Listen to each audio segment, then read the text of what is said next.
Trevor is with us in Oklahoma City. Hi, Trevor. How are you? I'm doing great. How are you, sir? Better than I deserve. What's up? Well, I wanted to call real quick. I currently work for an oil and gas company working in IT. Do pretty well, but I'm kind of realizing between all of the people we support, it's my director and me, and I'm kind of realizing that, this is probably where I'm going to be for a while. There's no moving up from here in the IT world as far as this company goes. And they treat us great, and it's a great place to be, but I'm trying to figure out if this is exactly what I want to do for the rest of my life.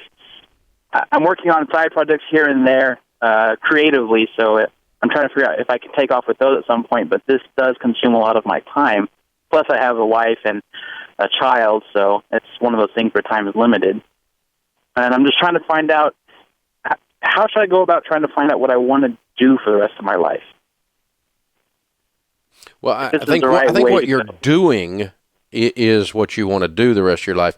Maybe the position you're in. You like the IT aspect of your life. It's just that you feel like you've capped out there because it's not a growing IT department that's going to allow you the opportunity to move up, right?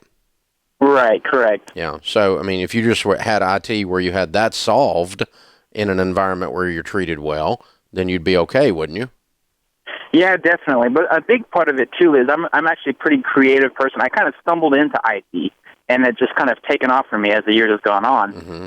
But I have these creative endeavors that I'm always like, I'll have time for it later, and I never really push on them just because work gets in the way or, Mm-hmm. But the good thing is about my work, though, that they're very aware of my other side projects that I do, and they're kind of supportive about it, too. So... Mm-hmm. Mm-hmm. Well, I mean, you do have time. It's just a matter of when. I mean, for instance, turn off the television and spend that time with family. And then when the kids go to bed, you've got time at night. My first book was written between 10 p.m. and 2 a.m. Yeah.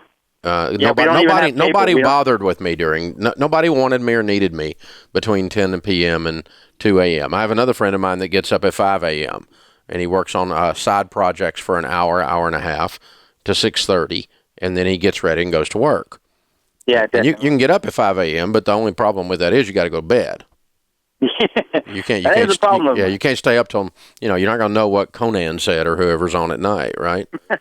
Right, you're right. Or whoever those guys are. Jimmy Kimmel, that's who's. I don't even know because I go to bed. I get up at 5, and I'm not mad at those guys. I just don't watch that stuff because I'm in bed. So and I changed my habits years ago because my morning time is really, really productive for me for prayer, for brainstorming. I jump on Twitter. I jump on to answer a bunch of my emails. I'll read through manuscript stuff I have to review, and I can get a lot of work done during that hour and a half in the morning before I start getting ready and come to the office. So, you just kind of got to find your time like that and say, okay, I'm going to budget this particular piece of time to work on some things that I think might open up some passions in me. And if they did, then you can move that towards either a career change with someone in that field, the creative field, or you could move it towards a small business idea where you launch your own idea. But then you've got to budget even more time to get that launched. So, but to at least to answer your question, how do I find what I want to do? Well, what you'll do is you'll find some things you don't want to do by working on those projects at night or in the morning. And then you'll find some things that, hey, that was fun. And that type of person and that type of project, I like that. And then take on some more of those and then see if that doesn't start to grow for you. And take your time on that. There's a great book out that discusses these kinds of things. We published it here called Start, and it'll help you with a lot of those kinds of ideas, particularly philosophically. So hold on, and I'll have Kelly pick up. I'll send you a free copy of the book Start.